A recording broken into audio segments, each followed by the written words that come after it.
Nous passons à un autre partenaire diamant qui s'appelle Communique.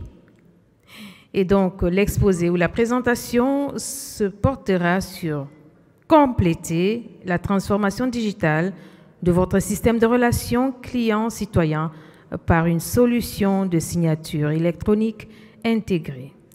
Et pour ce, j'appelle ici Monsieur Yassine Touati, qui est CEO et cofondateur de Communique. Monsieur Touati, s'il vous plaît, sous vos applaudissements.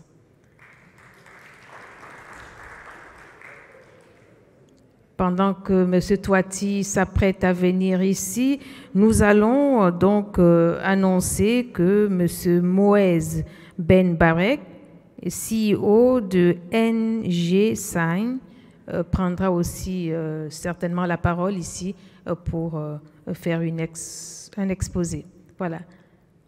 Vos applaudissements parce qu'il est en train de venir sur ce podium. Voilà, merci.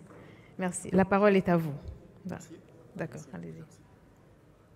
Ah, d'accord. Monsieur Yassine fait son entrée. Il est là. Voilà vos applaudissements pour l'encourager, s'il vous plaît.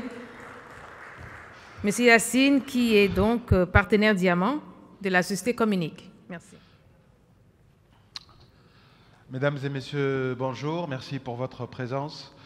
Donc, je rentre directement dans le vif du sujet. Compléter la transformation digitale de quoi? De votre centre de relations clients-citoyens par une solution de signature électronique. C'est ce que nous allons voir aujourd'hui. Mais avant, laissez-moi me présenter. Je m'appelle Yassine Touati, je suis le cofondateur de l'entreprise Communique et je suis son CEO. Et également... Donc, moi, oui, je parle ici. Donc, Moaz Ben Barka, je suis directeur et cofondateur de NGSign. Donc, on va parler de la synchronique, donc ingénieur et docteur de formation. Merci, Moaz. Communique en quelques chiffres. Nous sommes présents de plus de 16 ans sur le marché des télécoms, du digital, de la technologie et de la relation client. Nous sommes présents dans 8 sites. La maison mère, elle se trouve à Tunis et également à Paris, où nous sommes opérateurs télécom inscrits à l'autorité de régulation française, et également Casa, Alger, Abidjan, Libreville, Brazzaville et Ouagadougou au Burkina Faso. Nous sommes plus de 100 collaborateurs. Notre plateforme en tant qu'opérateur télécom en France, elle réalise plus de 120 millions d'appels par mois qui sont collectés depuis plus de 30 pays. Et ça représente à peu près 8 millions de minutes de communication. C'est pour vous dire qu'on est les champions des télécoms, on maîtrise notre métier. La téléphonie sur IP, c'est quelque chose qu'on maîtrise et qu'on a de l'expertise dessus. Nous sommes également certifiés ISO 9001 combiné avec la sécurité ISO 27001. Et donc, NGSign, nous, on fait de la signature électronique, donc en quelques chiffres, en fait. NGSign, c'est 3 millions de transactions de signature, à la fois sur le cloud ou chez nos clients. Sur le cloud, c'est à peu près 1800 clients qui signent quotidiennement leurs documents, leurs contrats sur NGSign. NGSign, c'est surtout aussi des projets e-gov, des projets pour les services publics, donc c'est plus de 15 projets e-gov. Et c'est aussi pour les grands comptes, tout ce qui est fintech, télécom, etc. C'est plus de grands comptes qui utilisent nos solutions pour signer des documents.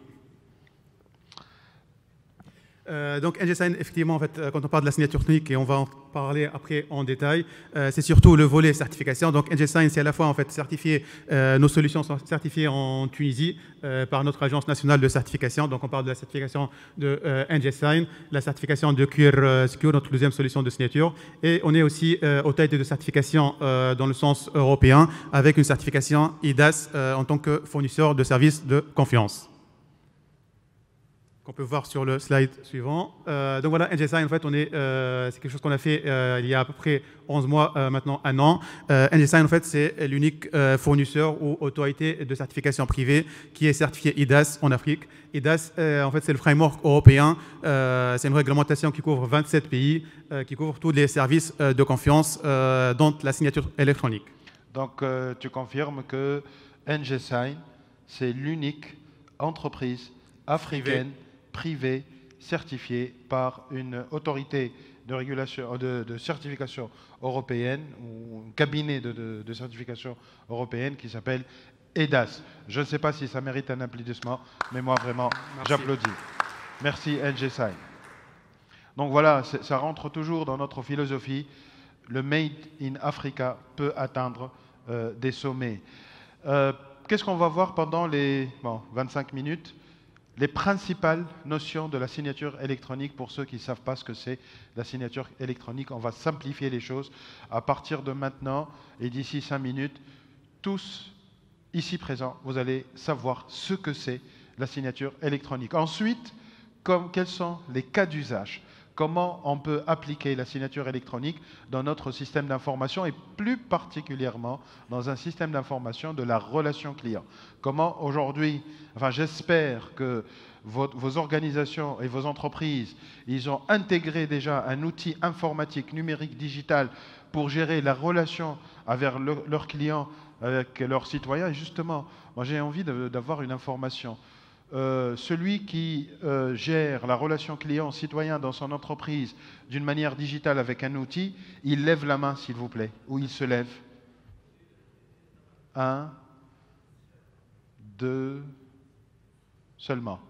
Bonne nouvelle pour 3, super. 4, super, ok. Bonne nouvelle, n'est-ce pas? C'est bien, ça veut dire qu'on... C'est pas une mauvaise nouvelle, hein. Enfin pour moi d'ailleurs c'est une très bonne nouvelle, ça veut dire qu'on a du chemin à faire et sachez que Communique, expert dans ce domaine depuis maintenant plus de 16 ans, elle est prête à vous accompagner. Nous avons un beau stand dans la salle d'exposition, nous avons aussi des beaux gâteaux, tant pis pour le régime pour aujourd'hui, et nous allons vous présenter toutes nos solutions qui parlent de la relation client et de la relation citoyen. Ensuite, on va voir d'autres cas d'usage, il y a des vidéos à faire, et on a une petite surprise qui est préparée par mon associé, mon CTO, M. Sofiane Jaïd, d'ici 15-20 minutes, n'est-ce pas? T'es prêt, Sofiane? Super. Alors, on passe directement à la signature électronique, et je te passe la parole, Moaz. Merci Yacine. Donc, effectivement, en quelques slides, on va essayer de parler, je ne dirais pas techniquement, mais un peu d'expliquer c'est quoi la signature électronique. Avant, on va donner quelques chiffres, c'est vrai, j'ai oublié ce slide. On va donner quelques chiffres sur la signature électronique dans le monde en termes de marché, en termes business, en termes argent. En 2021, ça représente 3 milliards de dollars dans le monde, la signature électronique. Cette année, il y a une petite augmentation de 30% quand même, une croissance de 30%, et ça atteint 4,05 milliards de dollars. Le 0,05 pour faire très précis. Ensuite, en 2023, ça monte à 5 milliards de dollars pour finir en 2029. Préparez vos nouvelles voitures, 35 milliards de dollars de chiffre d'affaires, rien que dans le monde de la signature électronique. Maintenant, en Afrique, on a fait une petite étude, mais vraiment en interne, hein, ce n'est pas un cabinet d'études, une étude en interne, où on a interrogé 23 pays. Et sur les 23 pays, on était agréablement surpris de voir qu'à peu près la moitié, ils ont un PKI national. Pour ceux qui ne savent pas ce que c'est un PKI national, vous allez le savoir dans les slides suivants. 43%, ils ont un cadre légal. Ça veut dire qu'ils ont la législation qui organise la signature électronique, surtout la question de la valeur probante. Et seulement 10%, ou 9%, pardon, des 23 pays interrogés n'ont pratiquement rien du tout par rapport à la signature électronique. Ça, c'est les chiffres. Maintenant, sans plus tarder, je passe la parole à Moaz pour nous parler, c'est quoi la signature électronique? Tout à fait, on va parler de la signature électronique, on va parler un peu du terme barbare, c'est quoi PKI. Mais pour commencer, on va commencer par le terme signature. Je pense que tout le monde ici signe quotidiennement des documents. Plus on a de responsabilités, plus la taille du parapheur augmente en termes de documents à signer, en termes de temps que ça prend. Et la signature électronique, en fait, c'est, parce que le thème c'est la transformation, c'est un peu la transformation de la signature classique, la signature manuscrite, en signature électronique. Cette transformation, en fait, se fait sur plusieurs volets. La transformation du support, donc on ne parle plus du papier et on parle du digital, donc on parle du document PDF, des emails, etc. La transformation aussi du canal. C'est-à-dire le canal avant, c'était un parapheur qui circule d'un bureau à un autre avec un coursier, etc. Avec une imprimante, on imprime les emails pour les signer et puis les scanner, etc.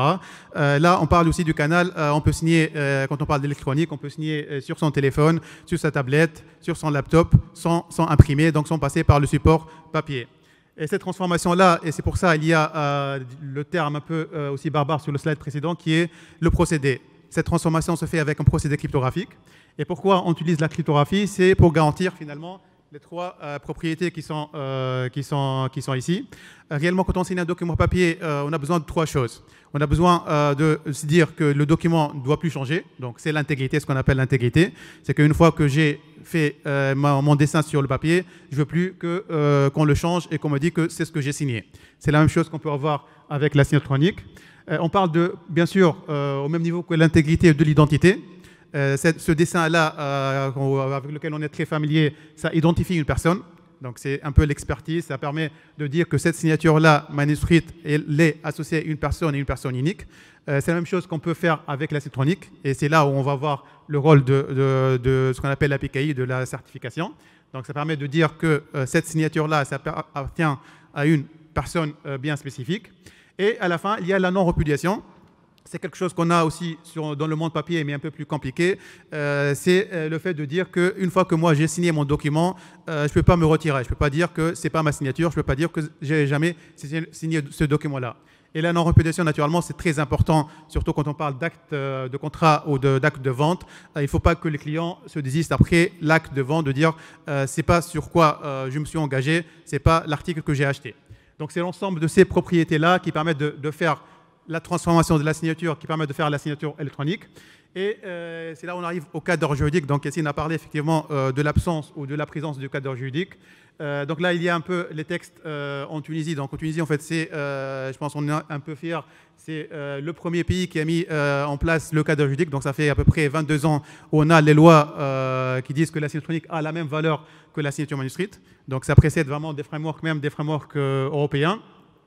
Et de façon commune entre le cadre juridique tunisien ou d'ailleurs dans n'importe quel pays, il y a deux composantes qui vont être exigées. Ces composantes-là, il y a la composante solution, donc il faut avoir naturellement la technologie, une technologie qui doit être, on parle toujours de certification, de normes, parce que là on parle réellement de la sécurité, on parle de la cryptographie, donc il faut qu'on ait de la solution qui permet de mettre ces procédés-là réellement en pratique. Et on parle, le deuxième volet qui existe aussi dans tous les cadres juridiques, le certificat, l'identité. Et donc là, je rebondis également sur un peu ce qui a été présenté hier par Monsieur le ministre, l'identité qui permet finalement d'identifier un citoyen. Et là, de façon plus générale, une identité qui permet d'identifier un citoyen, un client, une entité. Donc on parle de cachet serveur, par exemple, on parle de cachet, le remplacement du cachet humide, une identité qui permet d'identifier une entreprise.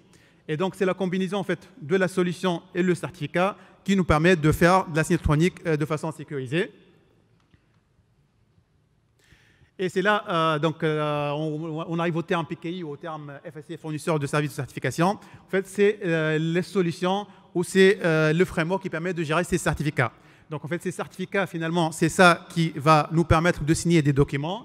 C'est une sorte de carte d'identité, donc ce qui nous permet de s'identifier et de faire des usages de services sur le digital. Et c'est des certificats, en fait, des choses qui doivent être fournies, naturellement pas par n'importe qui, par des fournisseurs de services de certification, qui sont en général des tiers de confiance, soit publics, soit privés, qui vérifient les identités physiques et qui vous émettent l'équivalent, l'identité électronique. Et c'est cette identité électronique qui permet après de faire de la signature. Et on va voir avec Essine, avec tout ça, avec toute la cryptographie-là, qu'est-ce qu'on peut faire en pratique. Bon, j'espère que ça a été clair pour vous. Donc, pour récapituler, la signature électronique, c'est identifier la personne. Comme aujourd'hui, on s'identifie avec une carte d'identité nationale, avec une photo, avec un numéro. Et bien, la carte d'identité nationale, elle se transforme en une certification électronique nationale. Comme par exemple le Mobile ID.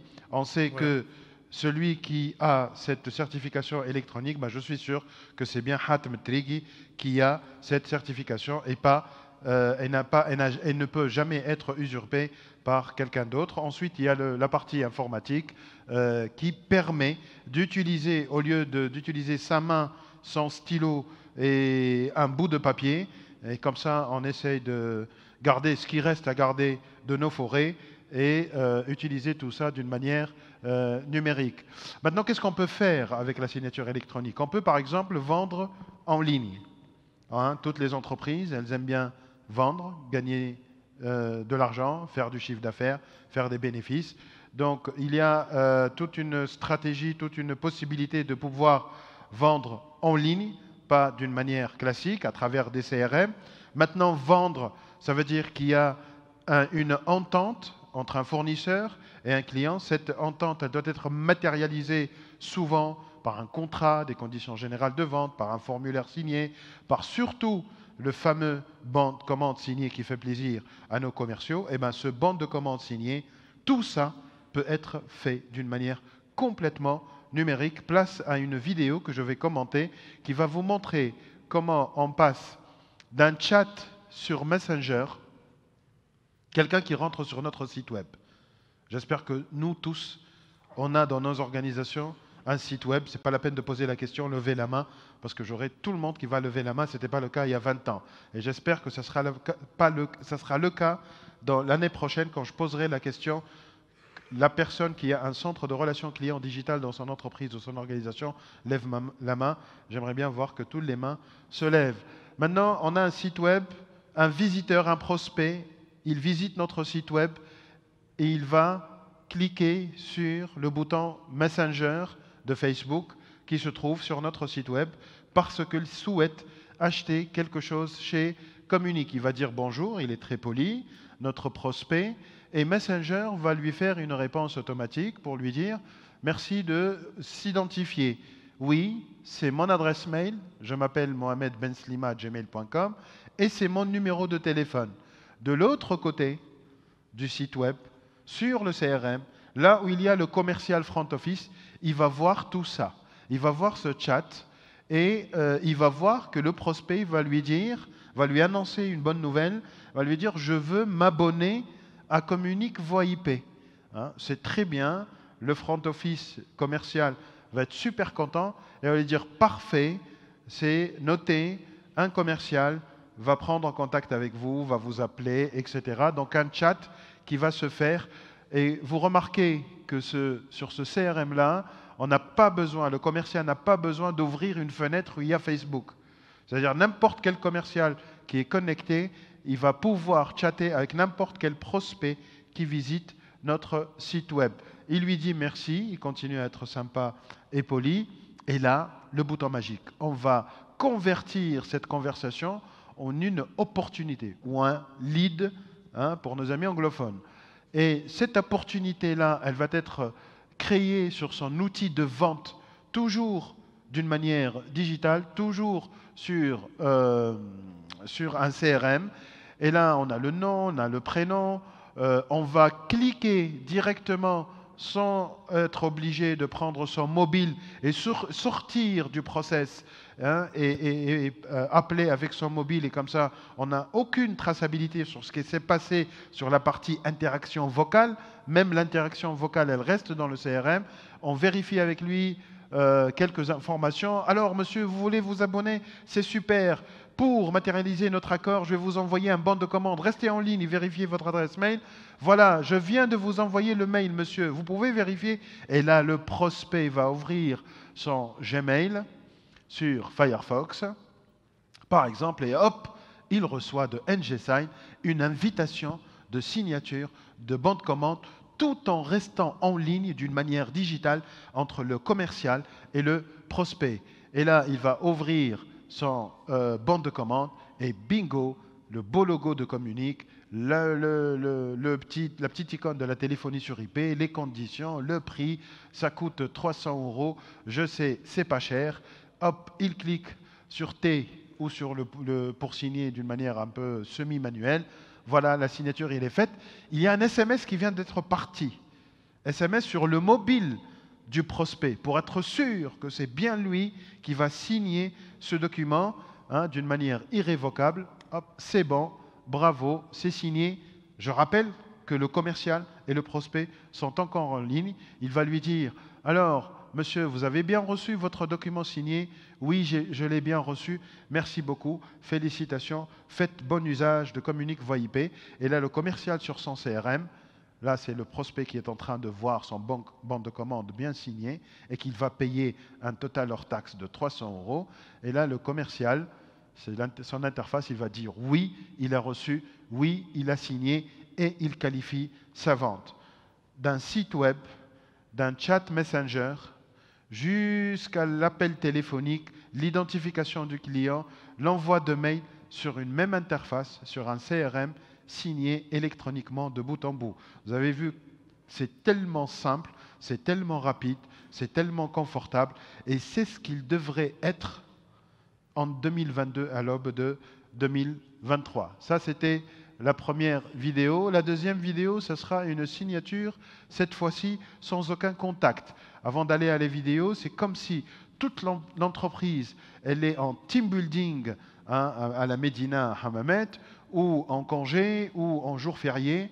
Eh ben, un prospect qui, quand il va sur un site web, il a envie d'acheter quelque chose et de signer électroniquement un contrat, une convention, un bon de commande, c'est hyper simple. Il rentre sur un site web, il va remplir un formulaire, il va voir le logo, un petit paragraphe pour dire que voilà, j'ai envie de signer mon contrat électroniquement.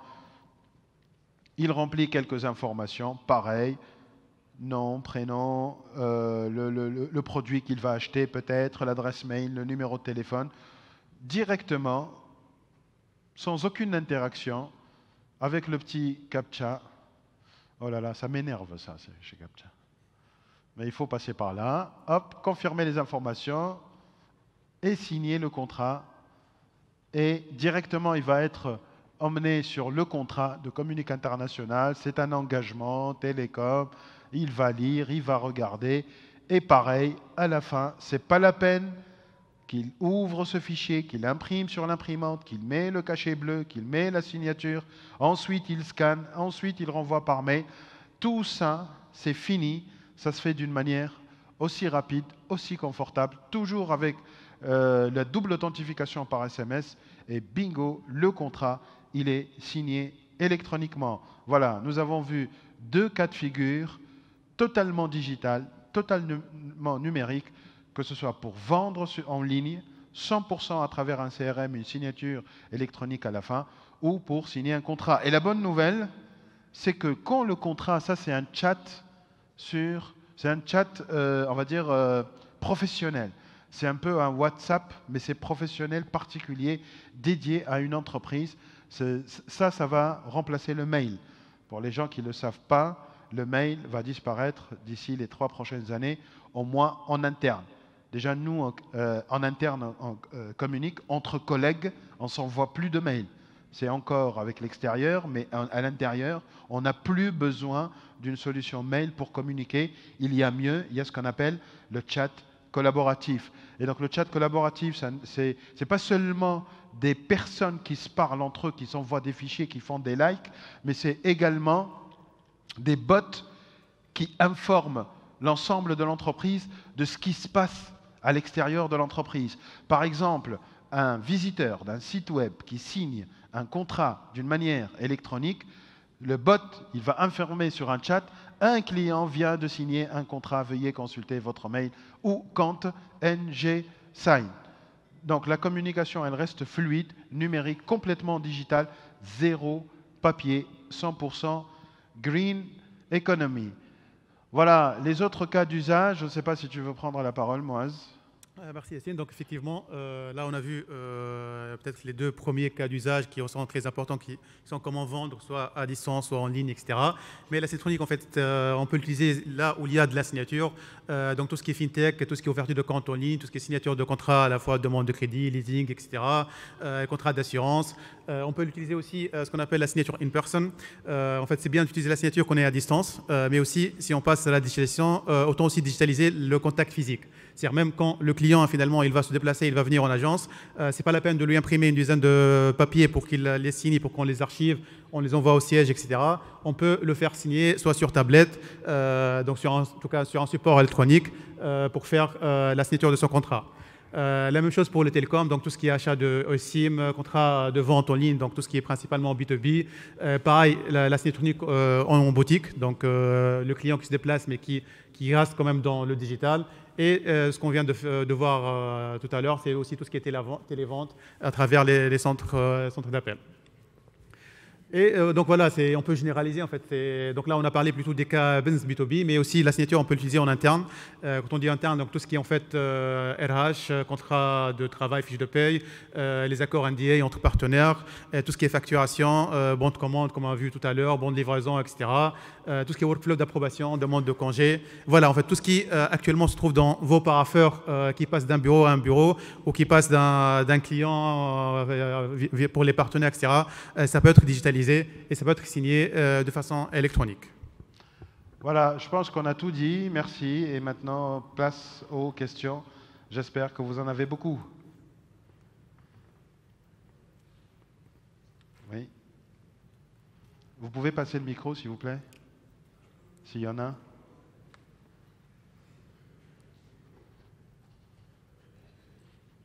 J'ai encore 5 minutes. Une question. On a droit à 2 questions, c'est ça? Non? Merci, madame. Bonjour, monsieur. Bonjour. C'est une question concernant les licences. Le cœur, l'engine et les licences. Est-ce qu'on peut avoir quelques informations, quitte à petites informations, sur le cœur, c'est-à-dire l'engine utilisé, et comment évoluent les licences? Je pense que c'est pour toi, moi, la question. Tu as compris la question? Je crois. C'est pour... C'est... Je peux, si vous voulez, je peux. Oui, tu peux... Oui. J'ai une seule question, en fait, à dire. Oui, mais la question, j'ai pas bien compris. Moi non plus. Le noyau de la signature électronique, Mhm.